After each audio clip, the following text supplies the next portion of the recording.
Alors, je m'appelle Sophie Kervran, je suis conservatrice du patrimoine et directrice des musées de Concarneau, Cornouailles, Agglomération, musée de Pont-Aven et musée de la pêche à Concarneau. Alors, être directrice d'un musée, c'est être un peu comme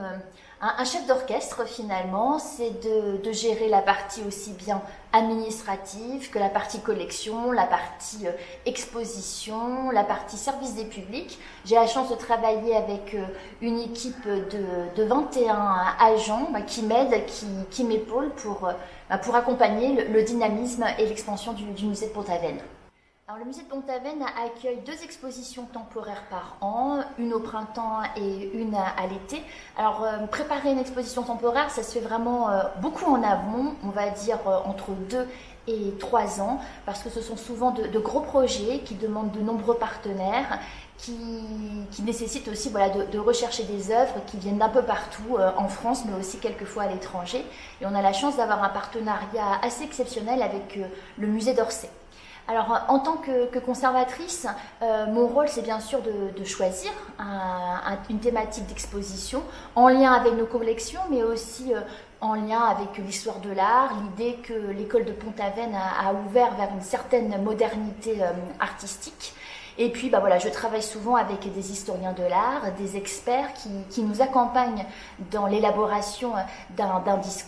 discours scientifique, mais aussi d'un discours ouvert à tous les publics. Les expositions temporaires, elles se doivent d'avoir un bon niveau, bien sûr, d'apporter quelque chose finalement à l'histoire de l'art en présentant des œuvres l'une à côté de l'autre, comme cela n'a jamais pu être fait peut-être, mais elles se doivent aussi d'être accessibles à tous les publics, parce que finalement le rôle des musées, c'est d'un côté les collections, de l'autre le public, et notre idée, c'est de les mettre finalement en relation. Alors, c'est vrai qu'au musée de Pont-Aven, il y a une exposition qui m'a beaucoup marquée, c'est celle sur le talisman, cette œuvre de Sérusier qui a été prêtée par le musée d'Orsay. Et on va essayer de bâtir un programme d'exposition aussi ambitieux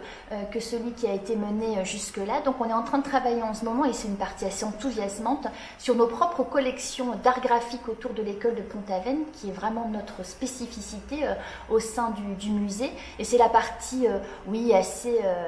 assez excitante finalement, c'est d'aller dans les réserves, rechercher les œuvres qui pourront correspondre au fil directeur de notre exposition, c'est rencontrer les restaurateurs pour pouvoir exposer les œuvres en bon état, c'est aussi aller dans le centre de ressources pour lire des ouvrages et essayer de bâtir un catalogue. Donc là, on est vraiment dans la partie préparation qui sera présentée ensuite au public entre le mois de février et le mois de mai 2021.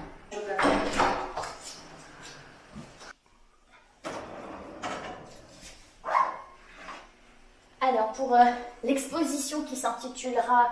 École de Pont-Aven, variations sur la ligne, on a passé beaucoup de temps dans les réserves en fait, et on va avoir la chance de proposer au public une de nos dernières acquisitions qui nous a été donnée par l'association des Amis du musée de Pont-Aven, parce que l'une des grandes missions aussi d'un conservateur à la tête d'un musée, c'est d'enrichir les collections. Un musée qui n'acquiert pas est un musée qui meurt, a-t-on l'habitude de dire.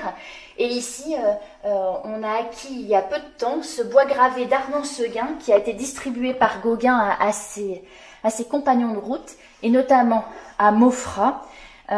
auquel il a dédicacé cette xylographie en tahitien,